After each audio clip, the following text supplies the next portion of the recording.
Yes, let us start with the next chapter, that is gravitation. जो already अपने ninth और tenth standard में भी आपको ऑलरेडी पता है कई सारी बातें ग्रेविटेशन के बारे में। ठीक है, तो उसकी भी हम एक थोड़ा शॉर्ट में रिव्यू देखेंगे, फटाफट एक ब्रीफ में, एक उसके उसके अंदर क्या क्या हमने किया है टेंथ स्टैंडर्ड में, वो एक बार देखेंगे ठीक से, और उसके बाद फिर उसके ऊपर कुछ क्वेश्चंस भी सॉल्व करेंगे फटाफट। Yes, so let us see in gravitation we have seen the concept of mass. ठीक है, ये हमको अच्छी तरह समझना है कि what is the difference between the mass and weight. कौन बताएगा? सर मैं बताऊं? हाँ बोलो। Sir, the SI unit of mass is kg and the SI unit of weight is Newton, and mass is constant anywhere and weight change is मतलब weight का जो जो चेंज होता है, मतलब अगर मून पे अगर अर्थ पे अगर 72 है तो मून पे अलग हो जाएगा, मतलब वेरी गुड, उसका वेरी गुड, कांस्टेंट नहीं रहता वेट उसका। Correct correct, right, very good, very good. And जो मास है, हाँ, मास जो है वो स्केलर क्वांटिटी है एंड वेट जो है वेक्टर क्वांटिटी है। Yes yes yes, very good. तो देखो, basically what is the definition of the mass? How can we define the mass of a body?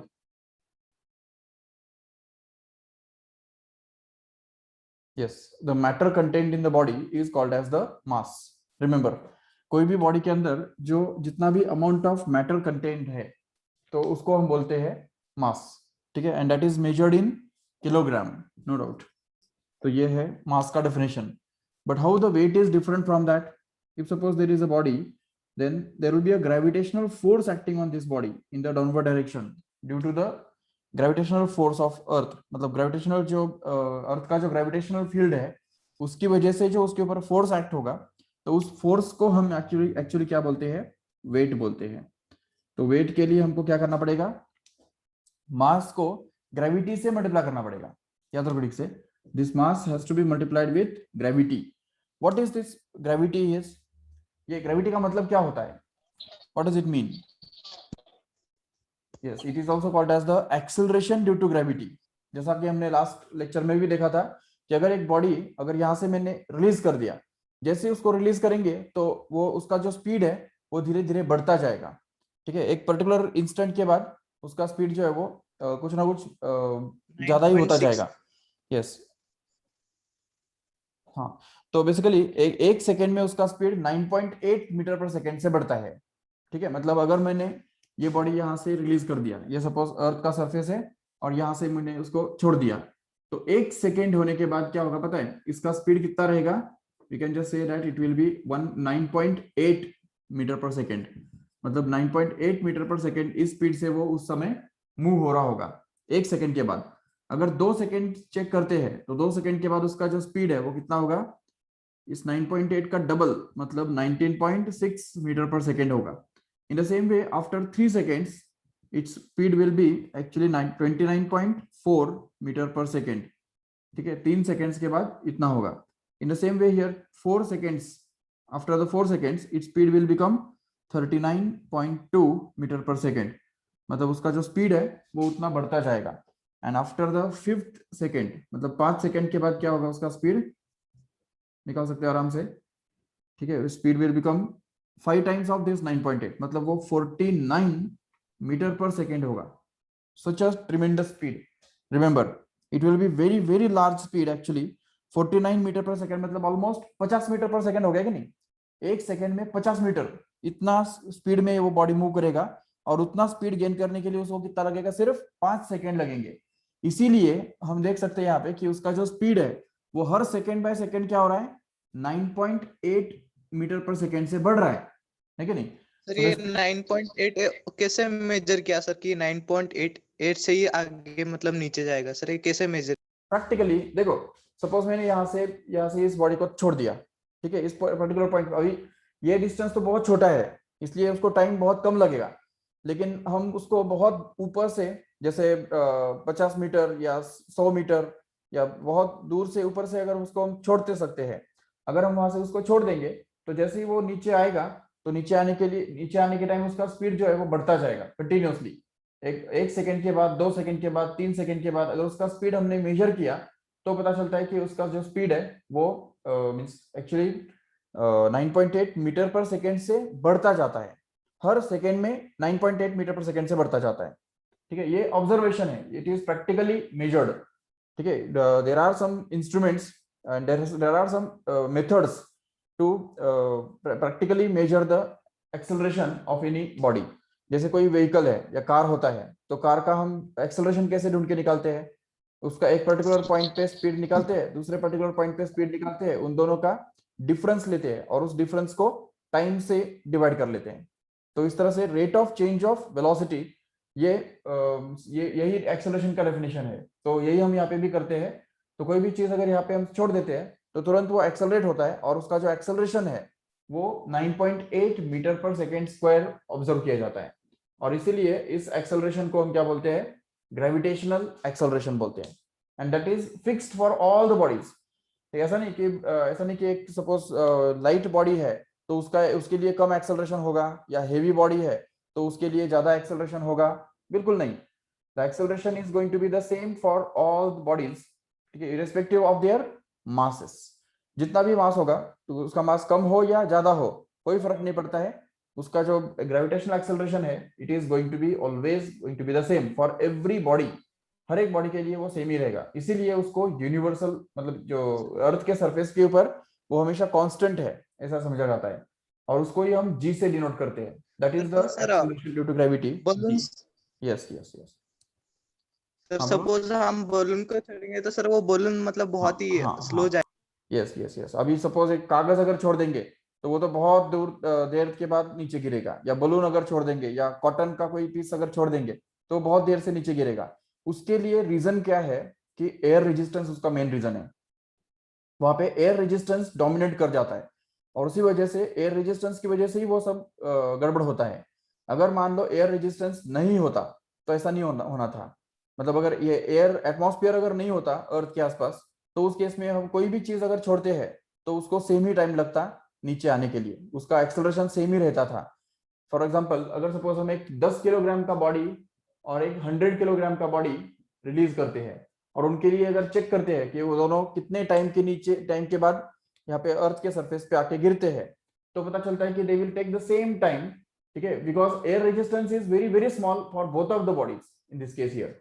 तो 10 किलोग्राम का बॉडी हो या 100 किलोग्राम का बॉडी हो, इन दोनों के बीच में हम कंपेयर कर सकते हैं और बोल सकते हैं कि they will reach at the same time and they will follow the same acceleration even if there masses are different.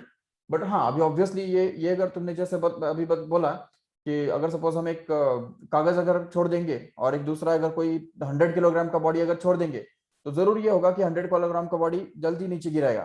ठीक है, और कागज को बहुत टाइम लगेगा क्योंकि वो इस तरह से हवा में वो उड़ते उड़ते आएगा। मतलब हवा जो है वो यहाँ पे बहुत ज्यादा मैटर करता है। ठीक है, एटमॉस्फेयर जो है वो एटमॉस्फेयर वहां पे उस केस में रेजिस्टेंस पैदा करता है, अपोज करता है उसका मोशन को, और उसी वजह से उसका स्पीड जो है वो उतना ज्यादा स्पीड में नहीं बढ़ पाता जितना ग्रेविटेशनल एक्सेलरेशन होता है नॉर्मली, जो सभी बॉडीज के लिए होता है। But we can just compare these two bodies for which the atmospheric result और एयर का जो रेजिस्टेंस है it can be neglected for both. But जिनके लिए एयर का रेजिस्टेंस निग्लेक्ट नहीं किया जा सकता, उनके लिए हमको ये रिजल्ट ऐसा नहीं मिलेगा कि मतलब ग्रेविटेशनल एक्सेलरेशन जो है वो उनका उतना नहीं मिलेगा जितना हम ऑब्जर्व करते हैं सभी बॉडी, बाकी सभी बॉडीज के लिए। ठीक है, ये समझ में आया ठीक से? Yes, so this is the acceleration due to gravity. मतलब हर एक बॉडी अगर हम रिलीज करते हैं, फ्री छोड़ देते हैं, तो वो हमेशा जी इतने एक्सेलरेशन के साथ ही नीचे गिरता है। तो इसीलिए उसको एक्सेलरेशन ड्यू टू ग्रेविटी बोला जाता है। और उसका जो वैल्यू है वो 9.8 मीटर पर सेकेंड स्क्वायर है, जो कि प्रैक्टिकली ऑब्जर्व्ड है। ठीक है, मेजरमेंट प्रैक्टिकली मेजर किया हुआ है। ठीक है, यस। तो अभी देखो मास और वेट के बीच में जो डिफरेंस है, तो वो सबसे पहले हमने बताया कि डेफिनेशन क्या डिफरेंस है। Mass is going to be the content of matter content in the body and weight is going to be the gravitational force acting on the body. दूसरा कि मास इज स्केलर क्वांटिटी, जैसे कि अभी बताया, और weight is a vector one.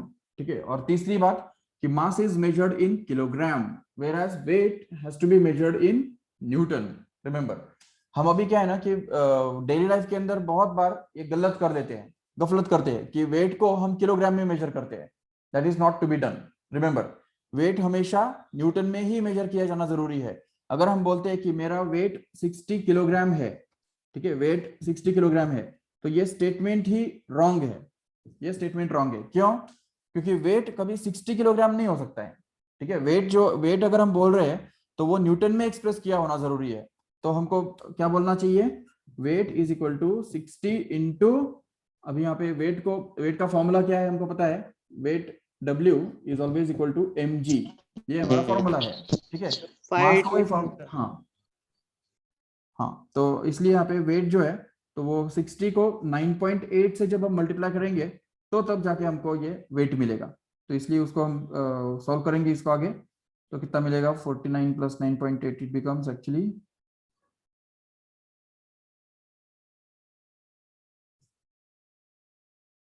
हाँ, तो 60.8, ठीक है, न्यूटन, सॉरी 608 न्यूटन. इसको हम बोल सकते हैं आराम से कि this is actually going to be the weight of the body whose mass, नहीं सॉरी कितना आएगा ये, 8 6 48, हाँ 4 कैरी आया ना, तो 54 प्लस 4 बिकम्स 58 एक्चुअली. यस, तो 588 न्यूटन.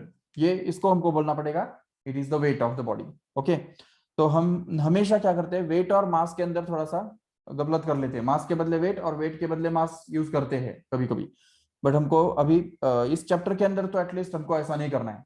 ठीक है, इस चैप्टर के अंदर हमको ये समझना है कि weight is completely different from the mass. Mass is always denoted by m, whereas weight is denoted by w. देखो उनके सिंबल्स भी बिल्कुल उल्टे हैं. और एट द सेम टाइम ये भी हमको समझना है कि वेट जो है, मास इज ऑलवेज कांस्टेंट. ठीक है, वो चाहे स्पेस में लेके जाओ या किसी बॉडी को किधर भी लेके जाओ, अर्थ के डेप्थ में लेके जाओ या हाइट पे लेके जाओ या दूसरे प्लैनेट पे लेके जाओ, कोई फर्क नहीं पड़ता. Mass is going to be a constant, but weight will depend. Weight will be different at different points. It's a variable, because mass तो चलो कांस्टेंट है, बट ग्रेविटी तो वेरिएबल है ना. तो ग्रेविटी के वेरिए होने की वजह से ही वेट जो है वो मून पे अलग, जुपिटर पे अलग, और स्पेस में zero. Weight can be zero also.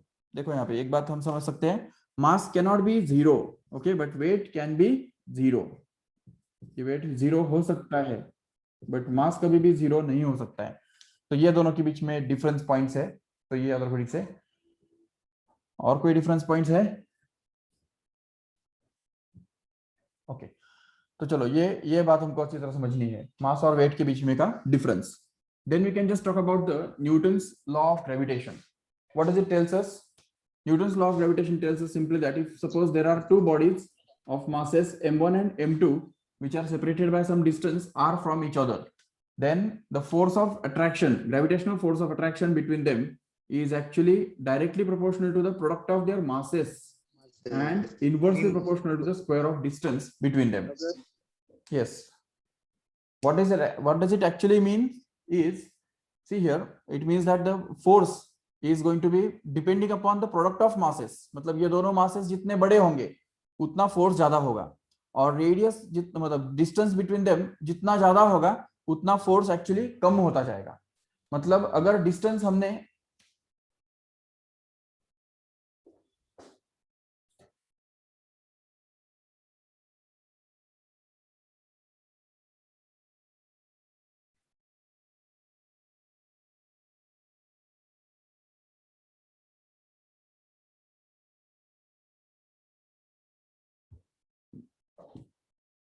देखो, अगर हमने डिस्टेंस डबल कर दिया तो फोर्स का क्या होने वाला है? 1/4 होने वाला है, 1/4. अगर हमने डिस्टेंस ट्रिपल कर दिया तो force is going to become 1/9 of the original value. If we make this distance 4 times then the force will become 1/16 and so on like that. तो इसको बोलते हैं inversely proportional to the distance square. और at the same time अगर इन दोनों masses में से कोई भी मास अगर डबल हो गया तो force is getting doubled. Remember, ठीक है, अगर दोनों मासेस अगर डबल हो गए तो फोर्स यहाँ पे 4 टाइम्स रहने वाला है. अगर दोनों मासेस ट्रिपल हो गए तो ये फोर्स जो है वो 9 टाइम्स बनने वाला है. इसको बोलते हैं it depends on the product of the two masses, and the constant of proportionality between these two, this equation is the capital G, which is nothing but the universal gravitational constant. and along with it we can just say this Newton's law of gravitation to be simply the force of attraction between any two particles is directly proportional to the masses of those two particles and inversely proportional to the distance between them, square of distance between them. This is called as the Newton's law of gravitation, remember. And using this law only, we can just derive an expression for acceleration due to gravity on the surface of Earth. Just for example, if suppose this is the Earth and suppose there is a body of mass small m kept on the surface of Earth, and suppose the mass of Earth is, suppose it is going to be capital M, and the radius of Earth is actually r, then we can just apply this Newton's law of gravitation and find out the force acting on this body due to the gravitational field. And also we know that the force acting on this body due to the gravitational field of Earth is actually called as weight, right? तो हम ये बोल सकते हैं यहाँ पे कि weight of the body is nothing but the gravitational force acting on it, correct है? तो अगर हम ये यूज करेंगे यहाँ पे तो हमको क्या मिलेगा? What is the weight of the body is denoted by? It is denoted by W, which is actually equal to the mass into gravity at that point, correct है? तो इसलिए यहाँ पे आ जाएगा m into g. This is the one formula for weight. But since this weight is going to be equal to the gravitational force of attraction between this body and Earth, we can just apply the Newton's law of gravitation and find out that gravitational force here. So यहाँ पे g के बदले g ही आएगा, लेकिन m1 और m2 कौन होगा? तो m1 रहेगा अर्थ का मास, ओके, और m2 के बदले आएगा इस बॉडी का मास, जिससे हमको मिलेगा capital M into small m. Capital M मतलब बॉडी अर्थ का मास और स्मॉल m मतलब बॉडी का mass, okay, and that is to be divided by the distance between them square. अभी आप बोलेंगे कि ये बॉडी जो है वो अर्थ के सरफेस पे रखा हुआ है, तो क्या डिस्टेंस जीरो लेंगे?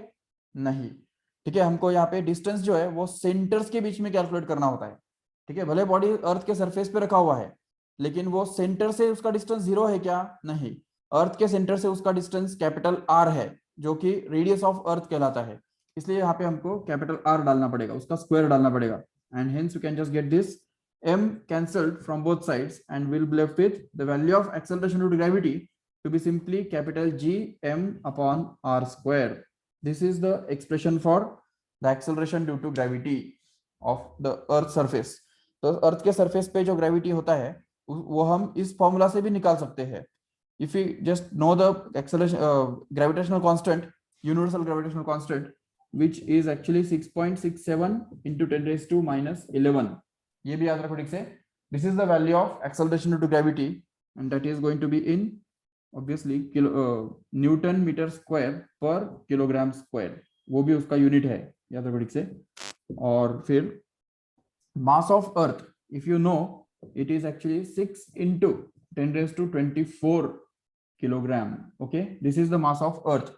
ये याद रख सकते हो आराम से. The mass of earth is actually 6 into 10 raised to 24 kilogram. And radius of earth is also measured to be 6400 kilometer.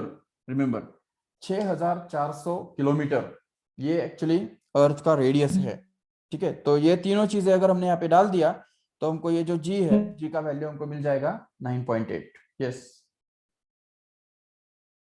हाँ बोलो.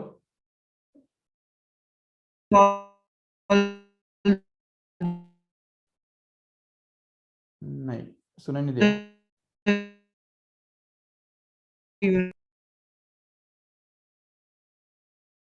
आवाज आपका नहीं सुनाई दे रहा है.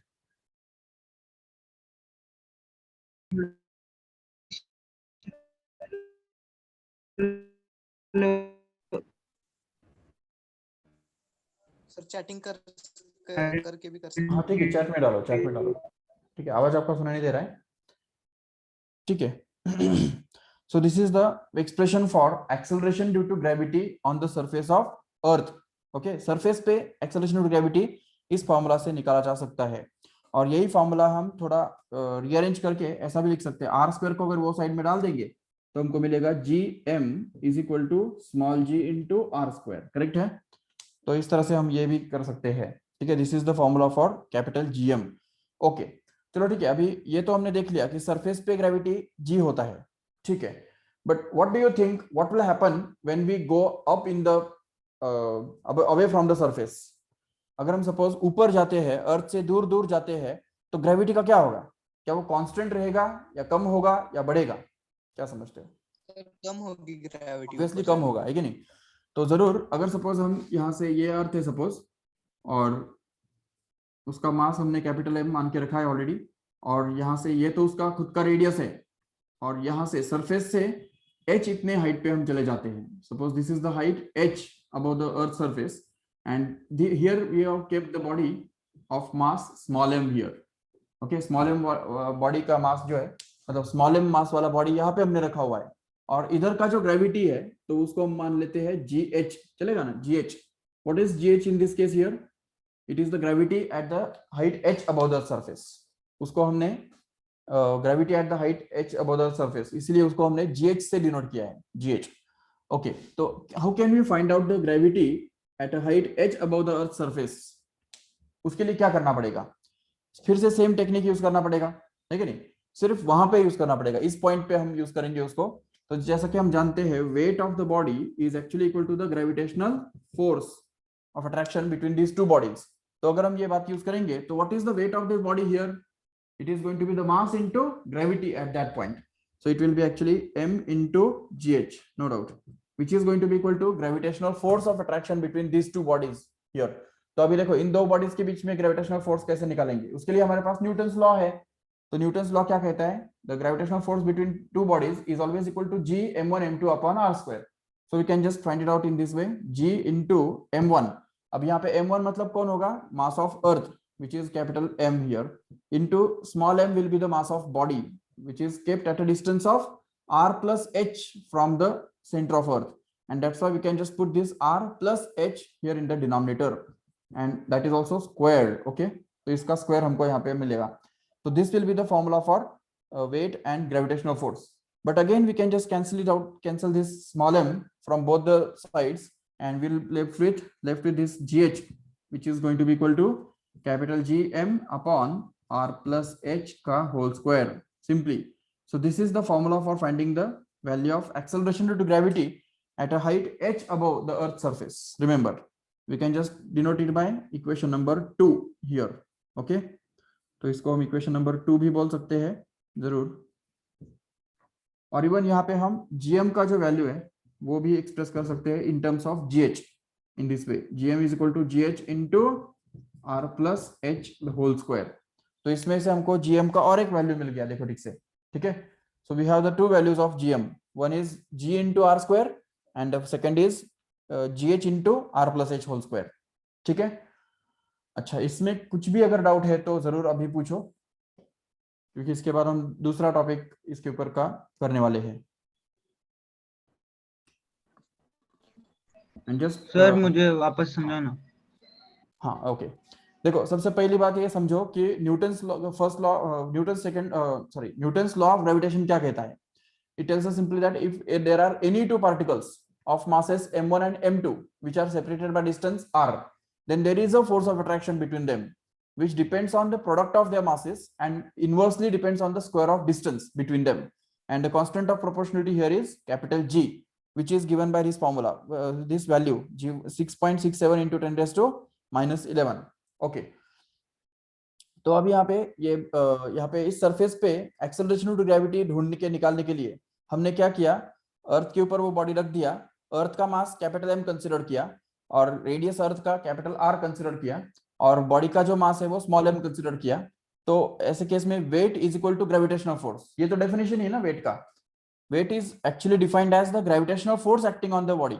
सो weight equal to gravitational force, ये यूज करके हमको वेट एक तरफ से मिलता है mg, दूसरी तरफ से gravitational force can be found out as gmm upon r square according to this formula. Only m1 is replaced by capital M, m2 is replaced by small m, and small r is replaced by the radius of earth, that is capital R, and that square. तो mm cancel हो जाता है दोनों तरफ से, हमको g का value मिल जाता है। ठीक है? और इन the same way if this body is taken h height above the earth surface, अगर यहाँ से हमने h इतने हाइट ऊपर लेके गए इस बॉडी को, तो ऐसा सिचुएशन बनेगा जहां पे body will be eight a height h above the earth surface here, and in that case its distance of the body from the center will actually be r plus h, बोल सकते हैं ऐसा, क्योंकि अर्थ का radius और height ये दोनों add करने से हमको टोटल डिस्टेंस मिलने वाला है, और वहां पे ग्रेविटी कुछ और होगा, तो उसके लिए उसको वहां पे हमको g डिनोट नहीं करना है, वहां पे हमको उसको gh से डिनोट करना पड़ेगा, gh से। तो यहाँ पे वेट कितना बनेगा उस बॉडी का, तो वो बनेगा m इंटू जी एच, और उस समय ग्रेविटेशनल फोर्स कितना बनेगा उस बॉडी के और अर्थ के बीच में, तो वो g m1 m2 upon are square, ये वाला फॉर्मूला यूज करना है। सिर्फ m1 के बदले कैपिटल M आ गया, m2 के बदले बॉडी का मास मतलब स्मॉल m आ गया, और r के बदले क्या आ गया, ये r प्लस h आ गया, बस खत्म। That is we have to done here and if sir you यार आर क्या डिनोट करता है? क्या क्या क्या आर क्या डिनोट करता है? कैपिटल आर ना, हाँ। ये कैपिटल आर मतलब अर्थ का खुद का जो रेडियस है वो डिनोट करता है, ठीक ओके। है।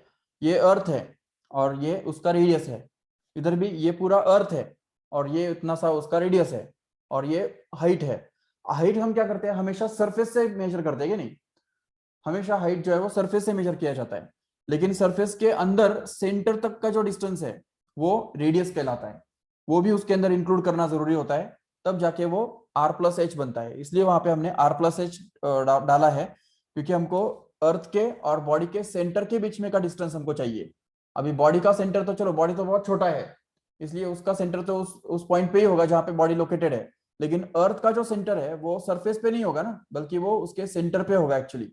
इसलिए ये कैपिटल आर जो कि खुद का रेडियस का खुद का अर्थ का खुद का रेडियस है, वो भी हमको एच में ऐड करना होगा, तब जाके टोटल सेंटर के बीच में डिस्टेंस हमको मिलेगा, जो हम यहाँ पे स्मॉल आर के बदले डाल सकेंगे, जिससे हमको ये कैपिटल जी एच का वैल्यू मिल गया। तो जी एच का एक वैल्यू मिल गया और जी का भी हमको वैल्यू मिल गया। इधर तक समझा ठीक से? अगर हमने इस इधर का ये जीएम का वैल्यू और इधर का जीएम का वैल्यू अगर इक्वेट किया तो देखो क्या मिलेगा, तो हमको मिलेगा G H into R plus H का होल स्क्वायर, और उस तरफ से हमको मिलेगा जीएम का वो दूसरा वैल्यू जो है वो है जी इंटू आर स्क्वायर, करेक्ट है। तो इसमें से भी हम जी एच का वैल्यू निकाल सकते हैं। देखो R plus H whole square को अगर नीचे डाल देंगे तो हमको मिलेगा G H is equal to G into okay G into R square upon R plus H का होल स्क्वायर, करेक्ट है। So this is the relationship between G H and G as well here. तो ये भी अच्छी तरह से याद रख लो कि it is the relationship between G H and G directly. तो अगर सपोज हमको अर्थ के सरफेस का ग्रेविटी पता है तो 1000 किलोमीटर ऊपर कितना ग्रेविटी होगा, you can find out from this by putting this h as 1000 kilometre. Remember again 2000 kilometre ऊपर कितना ग्रेविटी होगा, again the same formula, h is going to be 2000 kilometers, that's it. So accordingly we can just put the value of h in this formula and get the gravity at that height above the earth surface. Okay, अभी कुछ भी doubt है इसके अंदर? No, sir. Okay, so take the screenshot and just learn all this formulae.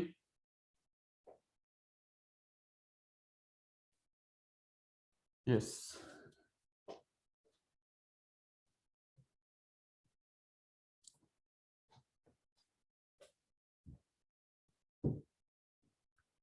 अब देखो एक बिल्कुल सिंपल सी चीज हमको समझनी है।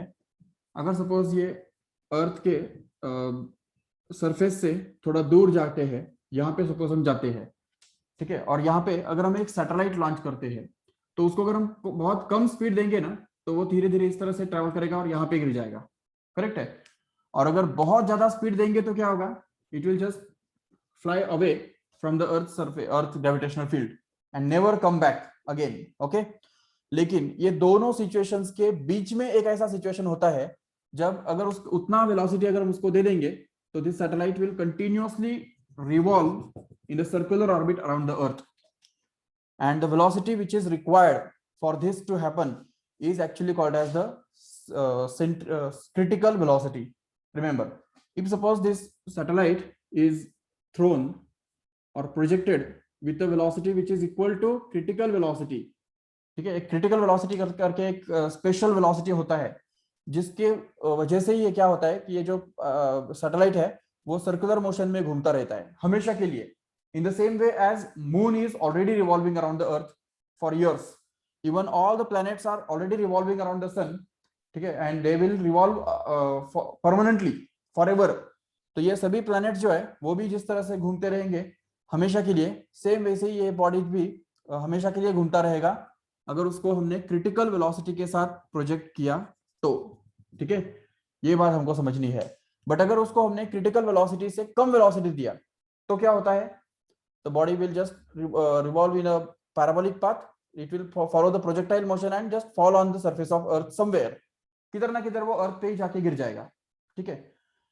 ओके, लेकिन अगर हमने क्रिटिकल वेलोसिटी से ज्यादा वेलोसिटी दिया तो वो अभी इसमें देखो एक बार और हमको एक बात क्लियर करनी है कि क्रिटिकल वेलोसिटी एक अलग चीज होता है और एक होता है एस्केप वेलोसिटी। याद रखो ठीक से, एस्केप वेलोसिटी। अगर हमने किसी बॉडी को एस्केप वेलोसिटी से अगर फायर किया, प्रोजेक्ट किया, तो obviously it will just get escape from the earth's gravitational field and never come back again towards the earth. But अभी escape velocity और critical velocity ये दोनों अलग अलग है, ठीक है। और उनके बीच में ऑलमोस्ट एक मतलब ये क्रिटिकल वेलोसिटी का 1.5 गुना ज्यादा होता है escape velocity। तो अभी इन दोनों के बीच में भी एक डिफरेंस होता है। जैसे फॉर एग्जांपल क्रिटिकल वेलोसिटी हो सकता है मान लो 10 किलोमीटर पर सेकेंड, ओके, 10 किलोमीटर पर सेकेंड, और इसके वेलोसिटी हो सकता है सपोज 15 किलोमीटर पर सेकेंड। तो मतलब देखो इनके बीच में जो है तो वो एक गैप है, 10 और 15 के बीच में गैप है। अगर हमने इस सैटेलाइट को ऐसा वेलोसिटी दिया जो 10 से ज्यादा है, मतलब क्रिटिकल वेलोसिटी से ज्यादा है और इसके वेलोसिटी से कम है, तो वो घूमेगा तो नहीं, मतलब सर्कुलर ऑर्बिट में तो घूम नहीं पाएगा, लेकिन 15 से कम होने की वजह से वो पूरी तरह से अर्थ के ग्रेविटेशनल फील्ड में से बाहर निकल भी नहीं पाएगा। ऐसे केस में ये जो सैटेलाइट है वो हमेशा इलिप्टिकल ऑर्बिट में घूमता है, इलिप्टिकल ऑर्बिट, ठीक है। याद रखो ठीक से, इलिप्टिकल ऑर्बिट का भी यहाँ पे एक ऑप्शन आता है या एक पॉसिबिलिटी होता है। ये डायग्राम थोड़ा सा हम फिर से ड्रॉ करेंगे, थोड़ा छोटा ड्रॉ करेंगे। We can just see the different possibilities. Yes, suppose this is the earth and suppose this is the point where the satellite is to be projected. So one option is that when the satellite is projected with a very small velocity, मतलब उसका velocity जो है वो अगर बहुत कम है, मतलब critical velocity से भी कम है, तो ऐसे केस में क्या होगा, it will fall on the earth surface somewhere, तो यहाँ पे किधर तो भी हो जाके गिर जाएगा, ठीक है। ये हो गया पहला केस, ठीक है। दूसरा केस क्या हम बोल सकते हैं कि if the velocity given to the satellite is exactly equal to the critical velocity, okay, in that case the satellite will just revolve in a perfect circle, okay, तो ये सर्कुलर मोशन में घूमता रहेगा और वो भी हमेशा के लिए, ठीक है। तो this is the second possibility we can just say, and this happens only when this velocity given to the satellite is exactly equal to the critical velocity, okay, and yes, it is circular path, okay. The third option is that when the horizontal velocity given to the satellite is, suppose it is greater than critical velocity but not greater than escape velocity again, तो इसको हम ऐसा लिख सकते हैं आराम से कि जो horizontal velocity जो दिया हमने सैटेलाइट को वो एक्चुअली क्रिटिकल वेलोसिटी से तो ज्यादा है लेकिन escape velocity से कम है। Means we have given the velocity which is between critical velocity and escape velocity. So in that case, the satellite will just continue to revolve in this elliptical orbit like this. पता है तुमको कई सारे planets जो है वो elliptical orbits में भी घूमते हैं। उसका एग्जांपल है अर्थ खुद। अर्थ का भी खुद का जो ऑर्बिट है वो एग्जैक्ट सर्कुलर नहीं है बल्कि वो इलिप्टिकल है। तो इस तरह से वो अंडे के शेप के जैसा है, इसलिए उसको इलिप्टिकल बोलते हैं। तो ये कभी होता है जब वेलोसिटी क्रिटिकल वेलोसिटी से ज्यादा लेकिन इसके वेलोसिटी से कम होता है, तब ऐसा होता है। लेकिन अगर इसके वेलोसिटी से अगर जो भी वेलोसिटी हमने दिया है तो वो अगर इसके वेलोसिटी के जितना या उससे ज्यादा है तो उस केस में जो बॉडी जो है वो इस तरह से निकल जाता है। It will never come back to the earth surface once again, it will just escape from the earth's gravitational field in this way. तो इसलिए ये चार पॉसिबिलिटीज जो है वो अच्छी तरह से याद में रख लो, ठीक है। इसमें कुछ डाउट है? पूछो एक बार ठीक से। ओके चलो, तो अभी इसका भी स्क्रीनशॉट ले लो जल्दी।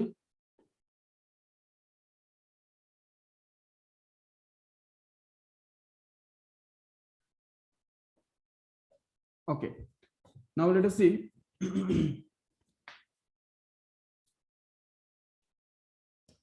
जब भी कोई बॉडी घूम रहा है, सपोज ये अर्थ है, ठीक है, ये उसका सेंटर है, ये सरफेस है, और यहाँ पे सपोज सैटेलाइट है जो कि इस तरह से सर्कुलर ऑर्बिट में घूम रहा है, ठीक है।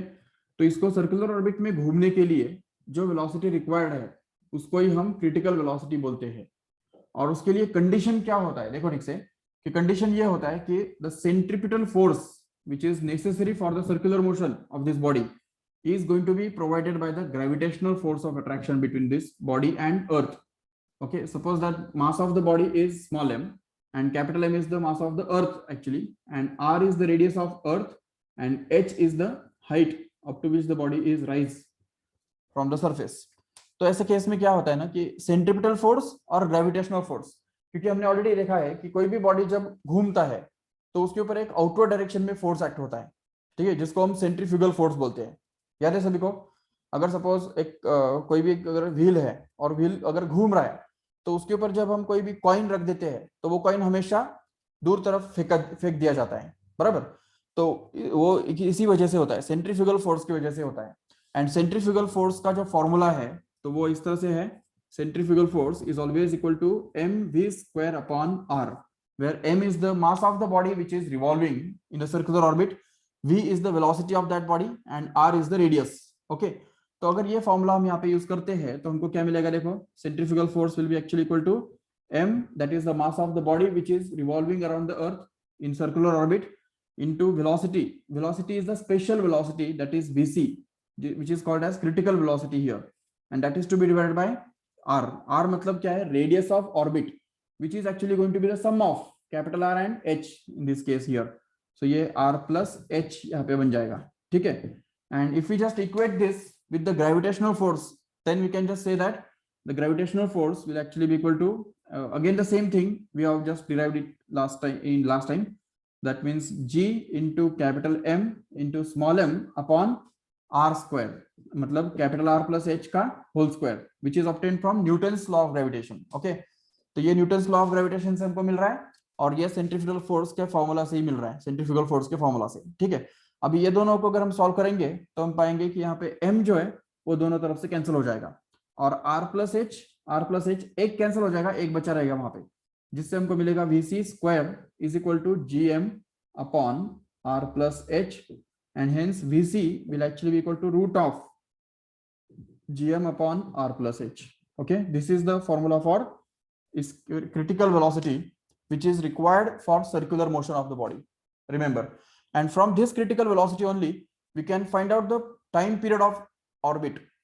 मतलब ये जो सैटेलाइट है उसको एक पूरा चक्कर कंप्लीट करने के लिए कितना टाइम लगेगा वो भी हम ढूंढ के निकाल सकते हैं, ठीक है। पहले ये समझा ठीक से, इसमें कुछ डाउट है? No sir. ओके, तो अभी देखो, अगर हमको टाइम पीरियड निकालना है, मतलब how much time is taken by this body to revolve once completely, तो उसके लिए हमको क्या करना होगा, देखो, कैपिटल टी, मतलब टाइम इक्वल टू होता ही क्या है, टाइम का एक सिंपल फॉर्मूला तुमको पता होगा, the distance travelled by the body upon the speed of the body. ये पता है सभी को, डिस्टेंस अपॉन स्पीड, ठीक है, क्योंकि बॉडी का जो स्पीड है वो कांस्टेंट है, तो कांस्टेंट होने की वजह से ये डिस्टेंस अपॉन स्पीड हम यूज कर सकते हैं। तो time period will be capital T, and this distance, how much distance is traveled by the body in one full revolution? Same as the circumference of this circle, right? And how much is the circumference of this circle is going to be? Circumference कितना होता है? 2 pi r होता है, बराबर। तो यहाँ पे आ जाएगा 2 pi into r. r मतलब लेकिन क्या है यहाँ पे? r मतलब ये total radius which is capital R plus h, and therefore we can just replace it here, 2 pi r plus h divided by speed of the body. How much is the speed of this body is going to be? vc, which is given by this formula here, which you have just calculated now. तो इसको अगर हम vc से divide कर देंगे तो हमको t का वैल्यू मिल जाएगा।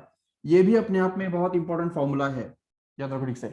But if we just replace this value of vc here in this equation, then we can be able to solve it further and get this t is actually equal to 2 pi into r plus h divided by this vc, which is actually going to be root of gm upon r plus h, so that we can just take reciprocal of this denominator and get this simplified as 2 pi into r plus h as it is into इसका reciprocal क्या हो जाएगा, तो वो बन जाएगा root of r plus h upon gm.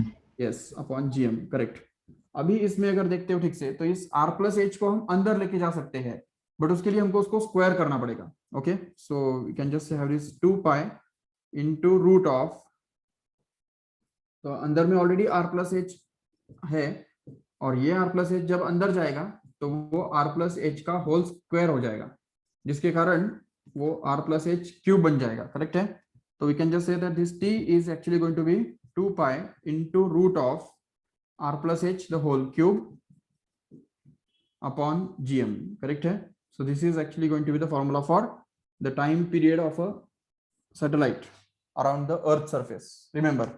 And even अगर इससे भी आगे जाके अगर हमने दोनों तरफ स्क्वायरिंग किया, स्क्वायरिंग, तो उससे क्या होगा, देखो यहाँ पे आ जाएगा t का स्क्वायर, ओके, t का स्क्वायर, और यहाँ पे आ जाएगा 2 पाई का स्क्वायर, मतलब वो बनेगा 4 pi square, right. So this is 4 pi square and upon gm it is kept as it is, and here it will be r plus h का होल क्यूब, ओके। जिससे ये पता चलता है कि अभी देखो ये 4 pi square upon GM that is actually the constant, right, वो तो कांस्टेंट है। कोई भी कितना भी कौन सा भी बॉडी अगर अर्थ के आसपास अगर घूम रहा है तो अर्थ का मास तो चेंज नहीं होने वाला है, ठीक है। तो इसलिए उसका रेडियस अगर हमने चेंज कर दिया तो उसके हिसाब से टाइम पीरियड भी चेंज होगा, और यहाँ पे हमको मिलेगा टाइम पीरियड का square is directly proportional to the radius cube. ये जो है this is called as the Kepler's third law of planetary motion, t square proportional to r cube, ठीक है। यहाँ पे स्मॉल r मतलब क्या है, एक्चुअली रेडियस ऑफ ऑर्बिट है, जो कि r प्लस एच ही है यहाँ पे, ठीक है। तो इस r प्लस एच को हम कभी भी स्मॉल r लिख सकते हैं, no doubt. So accordingly this gives that the time period square is directly proportional to the radius cube, t square proportional to r cube. ये बहुत इंपॉर्टेंट फॉर्मूला है जिसको केपलर्स थर्ड लॉ कहा जाता है, ठीक है। प्लैनेटरी मोशन के अंदर केपलर्स थर्ड लॉ बोलते हैं इसको, याद रखो ठीक से। And this is the expression for the period of time period of the satellite of revolution. एक चक्कर कितना वो टाइम में काटता है, तो वो हमको इस इक्वेशंस में से मिलने वाला है जरूर, ठीक है। तो ये भी स्क्रीनशॉट ले लो फटाफट।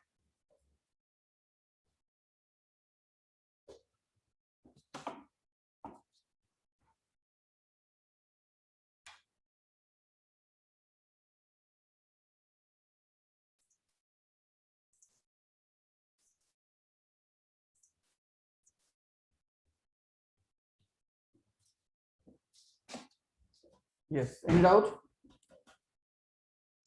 No, sir. Okay.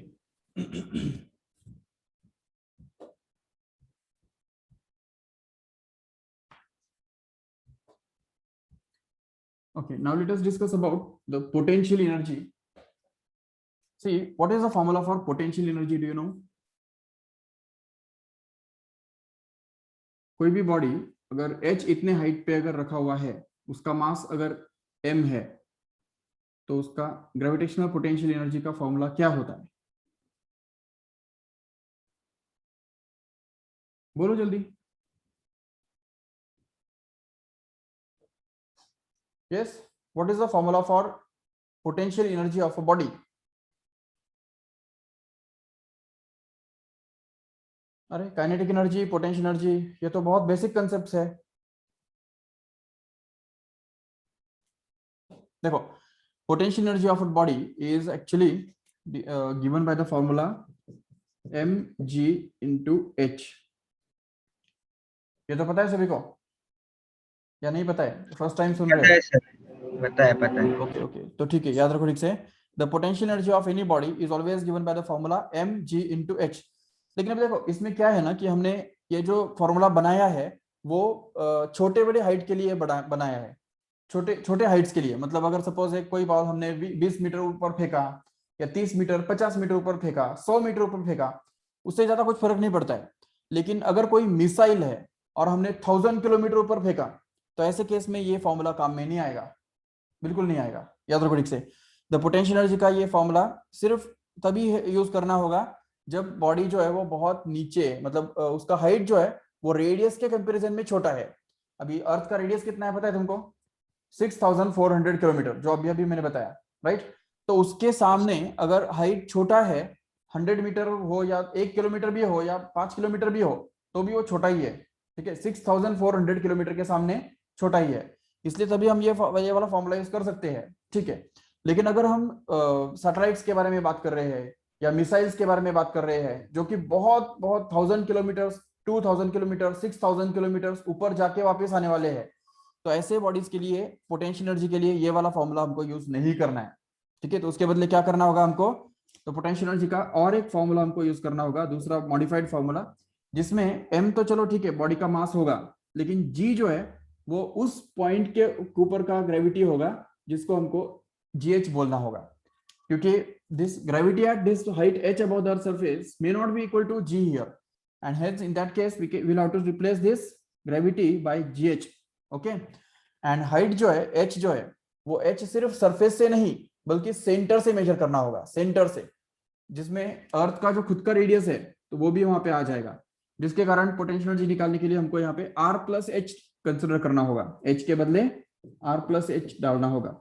लेकिन जैसा कि अभी अभी हमने प्रूव किया है कि gh का जो वैल्यू है, याद है अभी अभी हमने इसके पहले वाले डेरिवेशन के अंदर देखा था कि gh is given by capital Gm upon r plus H का होल स्क्वायर, करेक्ट है।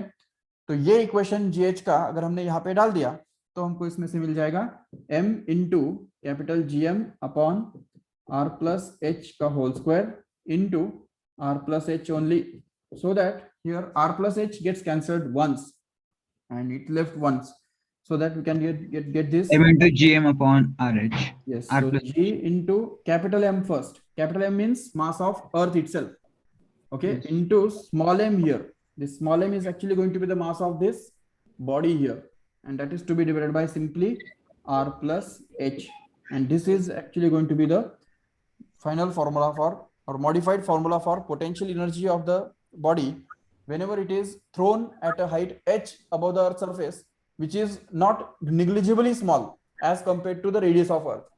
तो अगर अर्थ के रेडियस के सामने वो छोटा नहीं है, उससे बड़ा है या उसके कंपैरिजन में है, तो ऐसे केस में हमको पोटेंशियल एनर्जी इस वाले फॉर्मूला से निकालना है, ना कि इस वाले फॉर्मूला से।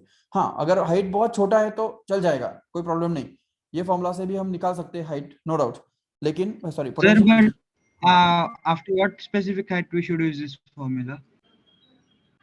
Up to what specific height, अभी मतलब जहाँ तक कौन सा हाइट के बाद? जहाँ जब तक ग्रेविटी जीरो नहीं बनता तब तक यूज कर सकते हैं, कोई प्रॉब्लम नहीं, क्योंकि देखो एक ऊपर ऊपर जैसे हम जाते हैं तो वैसे वैसे ग्रेविटी जो है वो कम कम कम होता जाता है, ये अभी अभी मैंने बताया। हाँ, तो यहाँ पे सरफेस पे तो 9.8 है, थोड़ा ऊपर जाएंगे तो बनेगा 8 हो सकता है, और ऊपर जाएंगे तो नहीं सर, वो 7 नहीं, 5 ये और पोटेंशियल एनर्जी का mgh वाला जो फॉर्मूला है वो कब हाँ तक हाँ, यूज करना रहता है, कौन सा हाइट तक? अच्छा कौन से हाइट तक, ओके हाँ, अभी रफली देखो आर का जो वैल्यू है वो हमारे पास है 6400 400। किलोमीटर है, बराबर। तो यस इसके सर, सामने फिर 100 किलोमीटर भी अगर हो तो भी इतना ज्यादा नहीं है, नहीं है। या चलो 100 किलोमीटर से कम अगर है तो it's okay, we can just use this formula for the हाँ, पोटेंशियल एनर्जी। बट 100 किलोमीटर से अगर आगे चला जाता है तो ये 6400 जो है उसका ये सिग्निफिकेंट फिगर चेंज हो जाएगा, हाँ, 6400 के बदले वो 6500 हो जाएगा, 500 हो ऐसे जाएगा। केस में हमको वो यूज नहीं करना है। बाकी 50 किलोमीटर या 75 किलोमीटर या 70 kilometre 20 kilometre 30 kilometre it's okay, we can just use So this that formula. means after 100 kilometer we should use that yes formula. Yes yes, less than 100 kilometre के लिए ये वाला फॉर्मूला यूज करना है, but not greater than that, okay. Okay sir, thank you. So this is all about the potential energy, ठीक है। अभी ये सोचो कि अगर कोई बॉडी अर्थ के सरफेस पे रखा हुआ है, ठीक है, तो उसका पोटेंशियल एनर्जी कितना होगा मुझे बताओ, ये स्क्रीनशॉट लिया ना? Yes, sir. Just take it fast. This is the expression for potential energy at a height h above the surface of the body. Okay. अभी मान लो कि एक बॉडी जो है वो अर्थ के सरफेस पे रखा हुआ है, बिल्कुल सरफेस पे,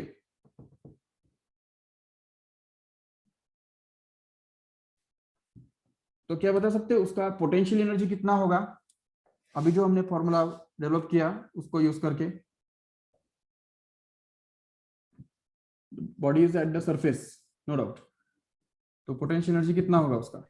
So mgh वाला फॉर्मूला यूज यस, करेंगे। mg into h, वो तो ठीक H. है, बट अभी जो हमने फॉर्मूला यूज किया उसके फॉर्म में एक्सप्रेस करो उसको, तो m जो है वो वैसे ही रहेगा, g के बदले हम डाल सकेंगे capital Gm upon r plus r, h. Correct है, r स्क्वायर, हाँ, r स्क्वायर। क्यों? क्योंकि यहाँ पे जो है ये r जो है, r is the radius of the earth, right, तो ये g का वैल्यू हमने यहाँ पे डाल दिया, ठीक है। ये चलो, जो अभी जो फॉर्मूला हमने यूज किया था, डेवलप किया था पोटेंशियल एनर्जी के लिए, जो कि capital G M small M upon R plus H, यही किया था ना।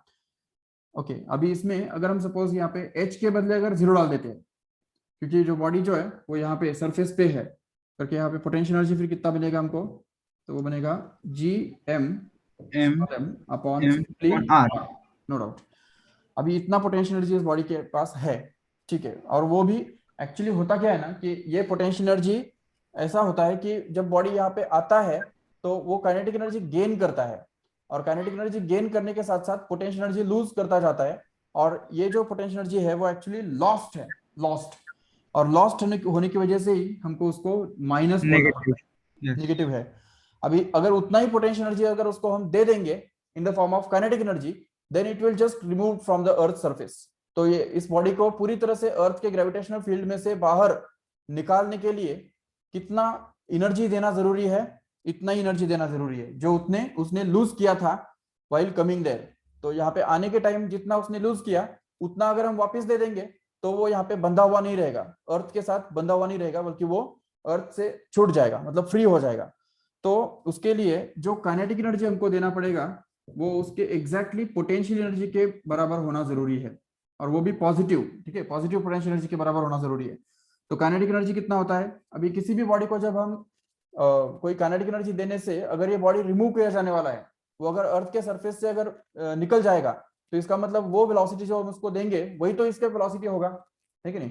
तो इसलिए इसके वेलोसिटी को अगर हम वी से डिनोट करेंगे तो काइनेटिक एनर्जी जो उसको उसमें से मिलेगा वो रहेगा half m into V square, where ve is the escape velocity and this kinetic energy is the kinetic energy which is given to remove it from earth's gravitational field, and that must be exactly equal to this potential energy in the positive form। तो ये gmm upon r हमको यहाँ पे equate करना होगा, जिससे हम यहाँ से कैपिटल स्मॉल m जो है वो कैंसिल कर सकेंगे दोनों तरफ से, जिससे हमको मिलेगा V square actually equal to 2 times of gm upon r, and then we can be able to get this escape velocity ve to be simply root of 2 times of gm upon r. So this is going to be the formula for escape velocity from the surface of earth। तो अर्थ के surface से किसी भी body को अगर हमको पूरी तरह से बाहर फेंक देना है, मतलब वापस कभी नहीं आएगा वो, ऐसे वेलोसिटी से अगर उसको बाहर निकालना है तो उसके लिए हमको इतना वेलोसिटी उसको देना पड़ेगा। ओके, और इसको हम स्मॉल जी के फॉर्म में भी एक्सप्रेस कर सकते हैं using the value of gm as gr square here, and we can also calculate it by putting the values of capital G, capital M and capital R, and it is observed to be actually 11 kilometre पर second. ये पता है तुमको, 11 kilometre पर second, this is the value of escape velocity from the surface of earth। मतलब कोई भी body जो अर्थ के सरफेस पे रखा हुआ है उसको अगर हमको पूरी तरह से अर्थ के ग्रेविटेशनल फील्ड में से बाहर भेजना है तो उसके लिए उसका स्टार्टिंग का जो वेलोसिटी है वो 11 किलोमीटर पर सेकेंड होना जरूरी है, तभी जाके वो अर्थ के ग्रेविटेशनल फील्ड को ओवरकम करके बाहर जा सकता है। नहीं तो अगर हम इसको 11 किलोमीटर पर सेकेंड से कम वेलोसिटी से अगर फायर करेंगे तो क्या होगा, देखो अगर 8 किलोमीटर पर सेकेंड से अगर फायर करेंगे तो क्या होगा, it will just rise and at a particular point it will stop in a gravitational field only and just come back again and fall on the earth surface here। तो इस तरह से इसको अगर हम 11 किलोमीटर पर सेकेंड से कम velocity देंगे तो एक पर्टिकुलर पॉइंट पे जाके वो वापस आएगा। लेकिन अगर 11 किलोमीटर, मिनिमम 11 किलोमीटर बोल रहा हूँ, मिनिमम 11 किलोमीटर या उससे ज्यादा भी दिया तो भी चलेगा, तो वो कभी वापस नहीं आएगा। जब उसका वेलोसिटी कम कम कम कम होता जाएगा नो डाउट, लेकिन जब तक उसका वेलोसिटी जीरो होगा उससे पहले वो अर्थ के ग्रेविटेशनल फील्ड में से बाहर निकल जाएगा, जिसके कारण वो कभी वापस अर्थ के ग्रेविटेशनल फील्ड के अंदर इंटर नहीं करेगा, क्योंकि एक बार बाहर निकल गया तो वापस रिटर्न आने का तो कोई चांस ही नहीं है। तो इसलिए ये मिनिमम वेलोसिटी है जिससे बॉडी पूरी तरह से अर्थ के ग्रेविटेशनल फील्ड में से बाहर निकल जा सकता है। तो दैट इज 11 किलोमीटर पर second, and it is same for all the bodies irrespective of the masses. उनका मास चाहे क्या भी हो, छोटा बॉडी हो या बड़ा हो, हेवी हो या लाइट हो, कोई फर्क नहीं पड़ता। द 11 किलोमीटर पर second is the common velocity for all the bodies for all the masses. ये हमको अच्छी तरह समझना है, ठीक है। Okay, so this is what we have done about the theoretical parts in gravitation. Let us continue the MCQs and numerical questions tomorrow. Okay, so let us stop here. just take the screenshot of this expression for escape velocity and just learn all the formulae what we have done today. आज जितने भी सारे फॉर्मूले हमने किए हैं तो वो सारे फॉर्मूलेस फॉर्म में लर्न करो। भले इनको आपको एक्चुअली 11th स्टैंडर्ड में और ज्यादा डिटेल में समझना है, और भी ज्यादा डीप में हमको इसको समझना है जरूर। आपका 11th स्टैंडर्ड में भी आपके ग्रेविटेशन चैप्टर रहने वाला है, तो उसके अंदर हमको और भी डीप में जाना है। लेकिन अभी तक इतना ओवरव्यू जो है, इतना बेसिक बैकग्राउंड जो है वो काफी है, ठीक है, जिसके ऊपर हम एमसीक्यूज वगैरह सॉल्व कर सकते हैं आराम से, ठीक है। तो यस, ठीक है, सो कोई डाउट नहीं है अभी, ठीक है। सो let us stop here. Okay, thank you all of you.